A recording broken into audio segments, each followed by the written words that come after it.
I'll introduce myself. So my name is Sarah Newsam. I'm really speaking to you in my capacity as a safeguarding author, and I've authored three. Well, one is due to be completed very soon, but there are 3 safeguarding reviews that I'm going to be referring to. And actually, it's important to note that although there was 3 reviews, it involved 5 individuals and family situations. So as David kind of trailed, my background is public health. That's where my qualifications are, if you like. But I worked in adult social care for many years. I was a head of service in adult social care. I spent most of my public sector career working in adult social care and loving it, to be honest. And more recently, I've become a qualified member of the psychological profession. So I'm kind of bringing all of those different things to the safeguarding work that I do, but I'm also going to pull on so I do a range of work, not just safeguarding reviews across health and social care, and I'm going to pull on some of that as well while I present to you today. So what are we going to cover? So I kind of want to set the scene a bit, because I do think from the broader work that I do, I do think adult safeguarding and adult vulnerability, there is a changing picture, and what people are seeing in safeguarding reviews is different to what it may have been in the past. But really important to set the scene for this whole topic of self-neglect, I want to try and pull out some of the drivers of self-neglect and other complex behaviour. And I think it's really important to use real examples, because I think we can all read about self-neglect in kind of a textbook definition way. And I am going to look at the textbook definition as well. But actually, what these safeguarding reviews really demonstrate is how diverse the presentation of self-neglect is. So hopefully by the end of the presentation, you'll have a much deeper understanding and appreciation of self-neglect from real examples. And they're very sad examples. I'm really conscious that I'm going to depersonalise this throughout the presentation, but we have to remember that these are real people and real families. And I want to acknowledge the complexity and demands on practitioners. That came out very clearly, and this isn't an easy area to work in, particularly if you're working with someone, well, it's emerging or long-term neglect, self-neglect. And then at the end, just give you some practice messages and kind of simple things to hang on to. So I'm going to say at the very beginning, I'm only going to touch on mental capacity because we have other much more learned speakers after me, but also because really there is an aspect to these SARs which led them to be a SAR, because mental capacity, the application and understanding of the Mental Capacity Act wasn't well understood or applied. So although it's there in the background, I'm not going to keep talking about mental capacity as such. So hopefully these, if there's a bit of a delay on the slides, bear with. So I've phrased this as a question: is there a need to reframe how services understand and perceive vulnerability? I actually think there is really what I'm saying. I'm going to own it. So I think there is a growing recognition across kind of Northern ADAS, and I don't think it's just a Northern thing, but that's where I tend to work, is that adult safeguarding demand, that's an odd way of putting it, I know, but the demand and needs that are being kind of flagged up in adult safeguarding reviews are changing. And a big driver of that is this idea of complex trauma. So I think what I hear people saying is, Section 42 inquiries aren't looking at traditional issues anymore. A lot of it is driven, a lot of safeguarding problems are driven by complex trauma. And I'm going to unpack that, because I think we all assume that we know, if you talk about trauma informed, it's not a diagnosis. Complex trauma is a way of describing a series of events that someone has experienced and they've accumulated probably across their lifetime, normally involving some sort of interpersonal threat. It might be it might be violence, it might be some other form of violation, but it's that kind of those experiences which are layered. And for some people, some of those experiences may be completely unresolved, and they may be carrying that kind of that with them. What I really want to say in relation to that is that, and this is, I think, something that kind of came through in the SARs, is that whilst somebody who's kind of living with those complex traumas, whilst their behaviour might appear to you as a practitioner to be quite difficult, you can't unpack it, you don't understand why they're behaving like that. I think what we all need to hang on to is that if you've experienced lots of, adverse experiences that, that have really left you with a, that kind of mental, emotional trauma, the behaviours, the complex behaviour and that follows is actually a perfectly normal human reaction. And it's really important to hang on to that. So this isn't about someone being difficult. It is about them having a very normal response to something that they've experienced that has left them with a degree of trauma. So I felt it was really important to say that. So that complex trauma can lead to self-neglect, and what we saw in the SARS was issues around identification of self-neglect, response to it, and some missed opportunities. So, knowing what we do about kind of the way adult safeguarding is changing and that kind of the complexity, that layered experience, how do we respond to those adults who have those multiple needs? Because it very often does, if you like, translate to someone having a series of issues that they need support with. And our system, most of us will recognise at the moment, although I know we're all trying to change that, but the system is largely designed to deal with one problem at a time. So there's this term that's been developed by the UK government, this idea of multiple disadvantage, and there's a kind of a definition there on the right-hand side of the screen.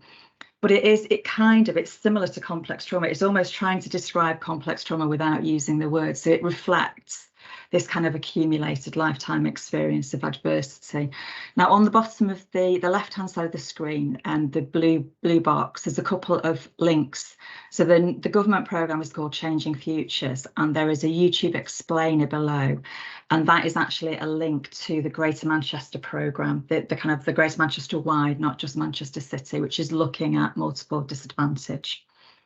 So I'm not entirely keen on this definition, but the idea of multiple disadvantage is that it's kind of, several of those top 5, but it all could also be accompanied with an experience of lifetime poverty, I should say, trauma, physical ill health, neurodiverse conditions, that might be ADHD or autism, and lack of family connections or support networks, which is really important, and you'll see it in the following slide. I think what's interesting about having family connection and support is that that's a protective factor, and it can protect us against the other risks we might be experiencing. So that's something to think about, I think, in practice.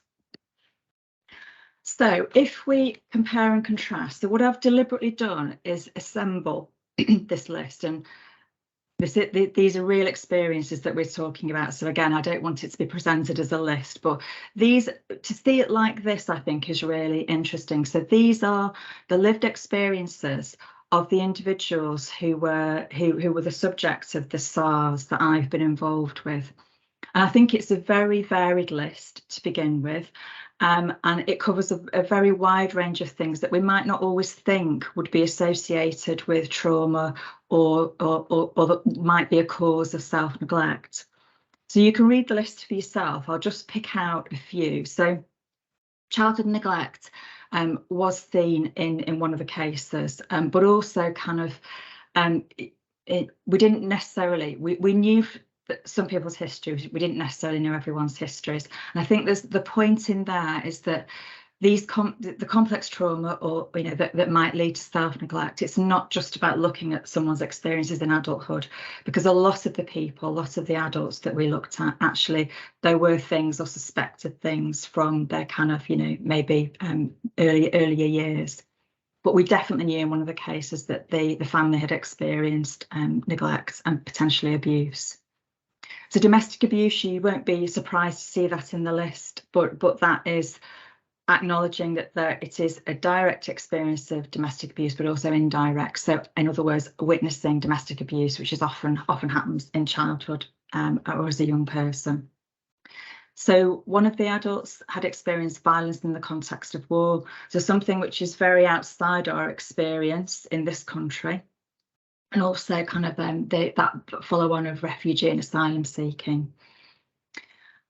Really important to say this because I think the evidence is there, but being from an ethnic minority community in itself, because of the experience or the likely experience of prejudice and discrimination in itself can be a factor. And if you think about if that has been your life experience, that is an adverse experience in itself.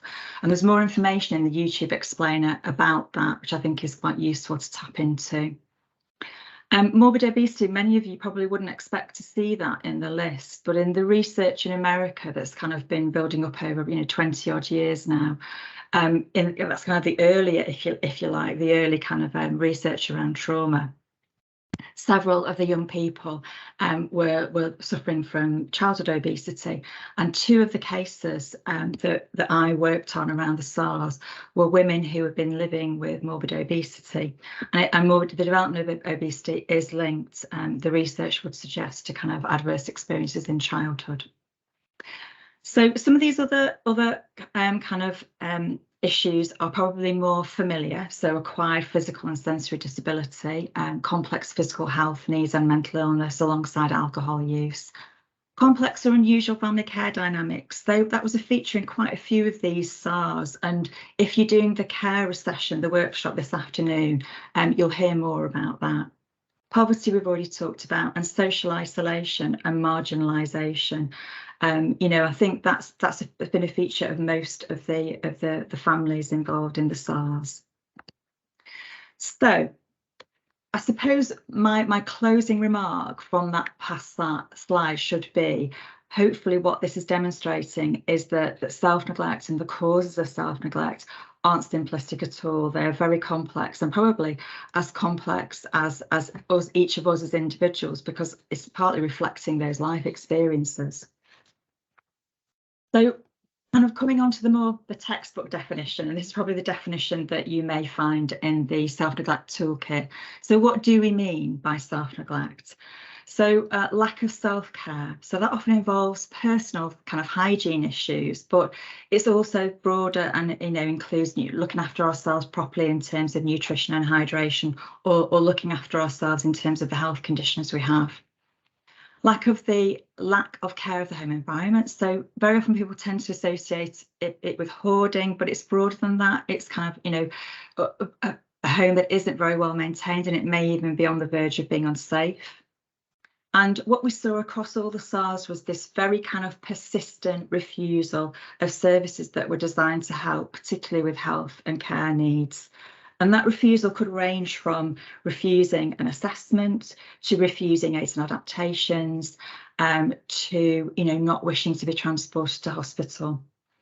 But we need to remember, I think probably I'm getting that message across very clearly now, is that self-neglect is ultimately an indication of mental distress. But because I do other work, and because it has come up in the more recent SAR, also need to bear in mind that it can also be an indicator of a underlying neurological condition or a cognitive decline. And for any of you who do work in relation to dementia, very often people living with dementia will not be able to look after themselves in quite the same way. And so you might see self-neglect driven by dementia as a cause. One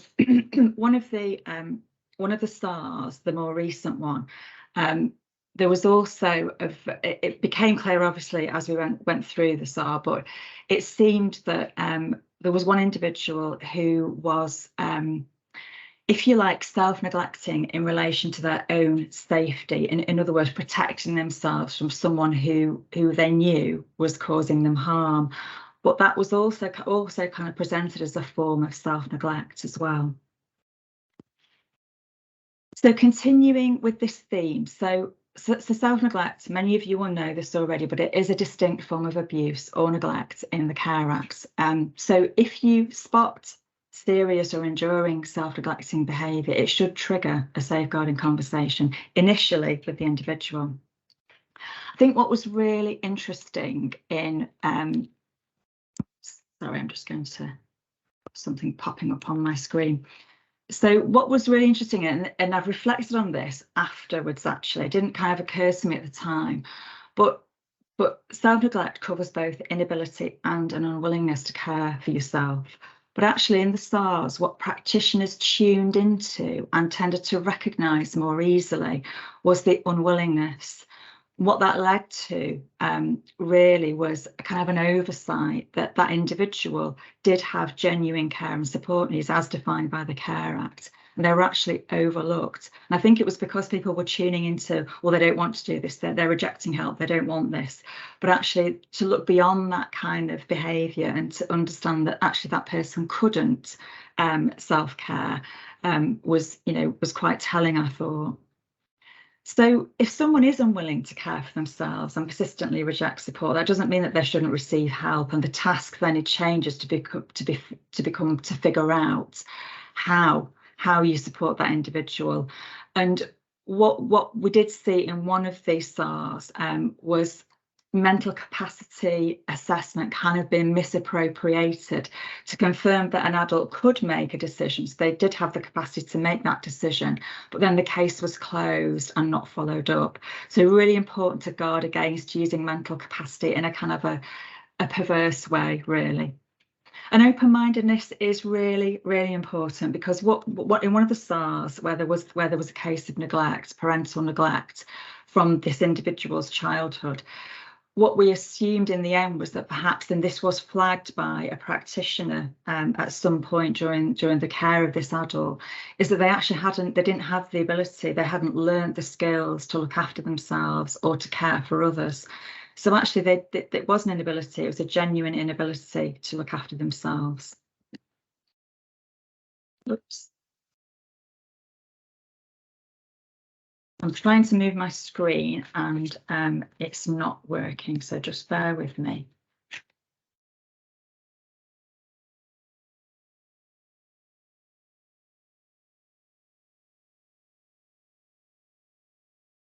Ah, okay. I told you there might be a delay. So one of the other bits of learning that we found was that there was a tendency, and we tested this out, and I think colleagues felt that tendency probably still exists in practice now, to attribute kind of self-neglect or some of these decisions that people may make to a decision and a lifestyle choice. So the message here is that self-neglect alongside complex needs and behaviour shouldn't be interpreted as a lifestyle choice. It's kind of oversimplifying a very, very complex thing. And the quote there is from Gail Sarr, which hopefully helps to really push the point across. And what we've kind of talked about within the SARs, within the review panel discussions, was the way our own beliefs, our own perceptions and beliefs, our own life experience as individuals and therefore as practitioners influences the way we work with people. And we explore kind of ideas about, unconscious bias, but it's always really important to reflect on whether the extent to which you can relate to what's in front of you and what you're working with, and whether that affects the way you assess need or your capacity for empathy for that individual as well. Really important to test some of those out and do that, test some of those ideas out and do that through supervision. So I'm going to cover this slide relatively quickly, because really what the message from this is that there are safeguarding risks associated with self-neglect. And across the top there, you'll see kind of some of the things that I've picked out from the SARS. So people did have life-limiting conditions, and there were 3 cases where the individual was living with diabetes. In some cases it was undiagnosed, but in several cases it wasn't. And obviously management of diabetes, if you are self-neglecting that, then that has quite serious implications. So if somebody's suffering from a life-limiting condition and they are self-neglecting, then the consequences are obviously a threat to life. But mental health issues may worsen, or substance use issues may worsen. It can lead to a greater likelihood of falls, poorer mobilisation, and generally just that loss of independence. So there are safeguarding risks. There are also kind of Care Act related needs, but we were left in no doubt, and I'm left in no doubt, having conducted those reviews, that safeguarding can self-neglect can lead to a much increased risk to someone's life. So I'm going to trot through. I'm going to do this fairly quickly because I've deliberately included lots of information on the slides so that when you get these slides after the event, you can reflect on some of these. So I think these cases are really, really instructive. They are. We have to remember, of course, that these are real people, all of whom, you know, have lost their lives. But the learning from these, I think, is really, really valuable. So Gail was 51 when she died. So it's very young, you know, still 51 is young. That's what we would describe in the public health word as a premature death. She is very likely to have experienced childhood neglect, but possibly also abuse. And she spent much of her childhood living in a care home or adolescence, really. And she developed obesity by the age of 15. So I think what we saw with Gail was kind of from the beginning to the very end of her life, there was a picture of neglect and self-neglect, but also, as you would expect, and it's very often with individuals and families who have had children removed or who have been removed from parents, to have that deep mistrust and suspicion of social care in particular, but also of other services that are seen to be in a position of authority. She was known to services for a long time, but unfortunately she died with undiagnosed and untreated diabetes and didn't really want to. There was a very clear and persistent kind of resistance to support. A really sad case, but I think really there's lots of lessons can be learned from this Gail story. And I think thinking about the individual's narrative rather than what professionals did is actually really, really important. So Colin was 55 when he died, and he had a really kind of difficult health history. So he had type 1 diabetes, and that led to lots of complications. So he was a double amputee and a wheelchair user, and suffered a lot of pain. I think what's really kind of important to understand about Colin is that he clearly, when we kind of understood from practitioners that work with him kind of what his attitudes and experiences had been, he had a fear of losing his independence. So whilst he had a history of declining support and refusing entry to practitioners, it was also recognised, kind of like the other side of the coin, that he was a very proud man, and he also wanted to stay in control of what was happening to him. There was almost a sense as well that he wanted to be in control. He wanted to choose where he lived and potentially even where he died. He had a real fear about being admitted to hospital, and he didn't want respite, and that had an impact on his family carer, definitely. But there was this narrative around Colin about this loss of confidence and loss of trust, which isn't an uncommon thing, I think, for someone who's experienced who's complex trauma and is showing signs of self-neglect. Sue's story is really sad. She was only 26 when she died. And I think what we need to recognise, or what we can recognise from Sue's story, is that actually we shouldn't assume that self-neglect affects only people maybe in mid-adulthood or later life. And in fact, the SAR that I'm currently working on, which is very, very near to its end, is also a case of a relatively young adult. So she had witnessed domestic abuse as a child, and it was thought she was a victim of it in her early adulthood as well. And she had a diagnosis of first episode psychosis just less than a year before her death. But that led to practitioners feeling that often her words, behaviour and attitude could be erratic and contradictory, and I think was a barrier to some extent to working with her.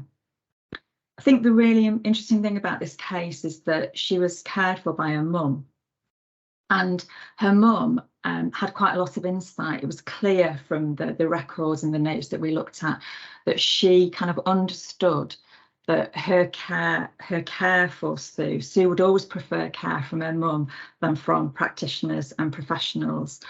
but her mum felt that that was actually quite controlling. There was a degree of emotional control within that care by always preferring her mum to provide her care. So, for example, she always wanted her mum to redress her bandages on her legs. And she said, I'll let my mum do it, but I won't let you do it, to the district nurses.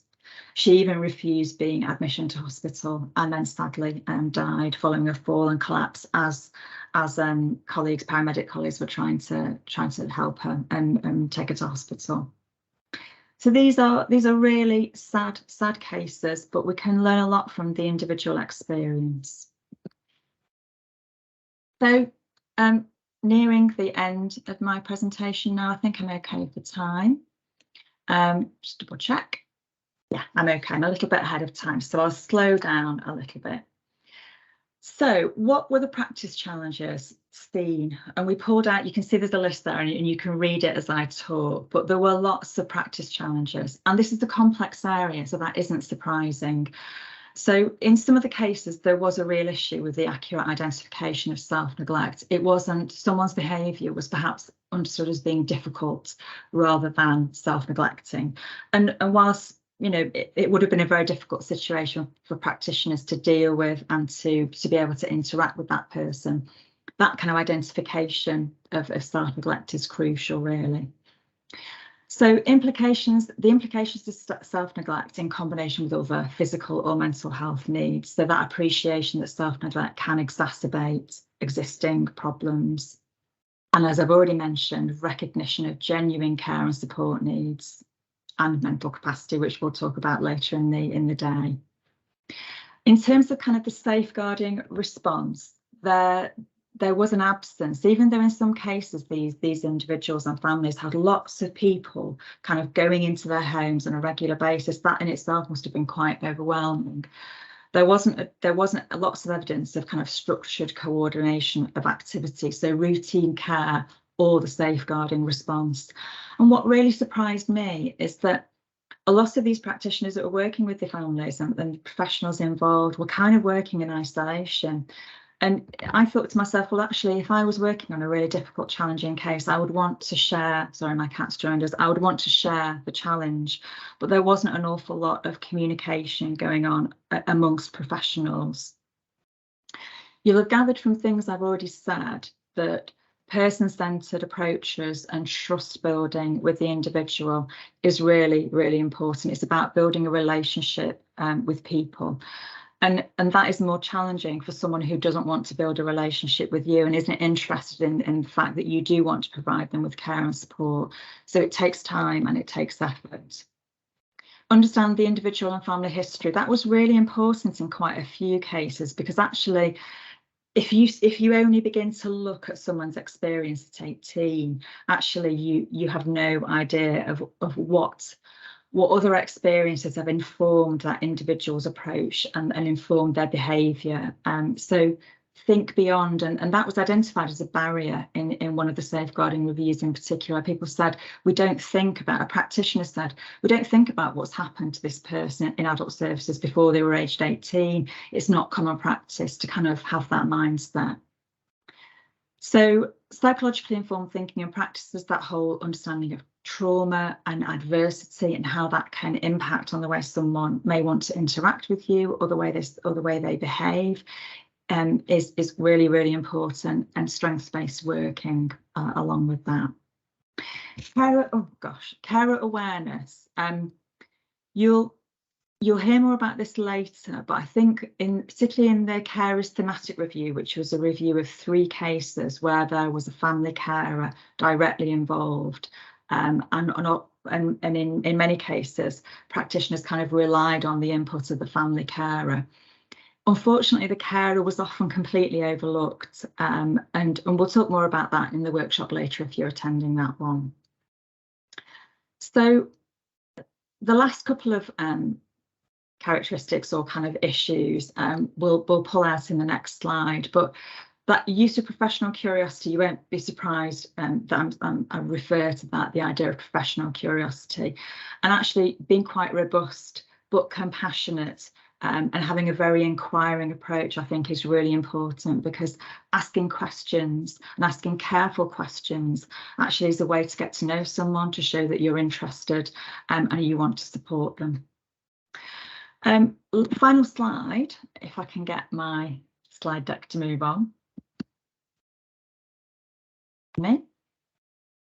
There we go. So some thoughts for you which build on everything that you've heard in my presentation. So what do you need to consider if you can't quite work out what may be a blockage for an individual? You're really trying to support them, but they are rejecting your support, which is probably the most common presentation of self-neglect in many ways, when it's also the most challenging. So get to know them and get to know their context through their eyes, and then also use case notes and historic case notes to understand their personal, family, medical and social care history, and obviously also discuss it with them. Some people may be very reluctant to do that until they've learned to trust you, but actually show an interest in them and ask lots of questions. And ask yourself, do you have a holistic and longitudinal view of the factors that need to be considered? And as we've said, long-term and enduring self-neglect may actually have its roots in childhood experiences. And if you only look at the individual's history, if you like, from the age of 18, then you're not really going to understand that. So you may need to talk to the individual and gain their trust. Adults whose self-neglect has been triggered by abuse or neglect may really need to feel psychologically safe. So psychologically safe, that concept, it's often used in the workplace, but it's essentially that person doesn't feel that they are going to be judged, or you're not going to have a negative reaction to what they say. So it's about them feeling safe to be honest and open and say what they're actually feeling or thinking. And that may be necessary before they will accept any form of support from you as a practitioner. So build trust, but actually that trusting relationship may take time, and it may not always be easy to do. And I think that for me, the very last point is kind of at the heart of the whole dilemma around working with self-neglect, is that as practitioners, you're kind of, if we think of it in the context of the Care Act, you're balancing and managing two competing parts of the Care Act and what we're meant to do and how we're meant to approach and work with people. So you're trying to balance that. How do I support this person and give them, autonomy and give them choice and control, but also with my safeguarding duty of care to that individual. And that's really challenging. It's dynamic, and also it requires support, because if you're working with someone and it's really challenging, ask for support, use supervision, and tap into the experiences of other colleagues who may have their own experiences of working with self-neglect. I think that point is really, really important, because there was almost a conspicuous absence of that across the SARS. People were working in isolation, and there wasn't really an awful lot of evidence of colleagues being supported or asking for support when they're working in very complex situations.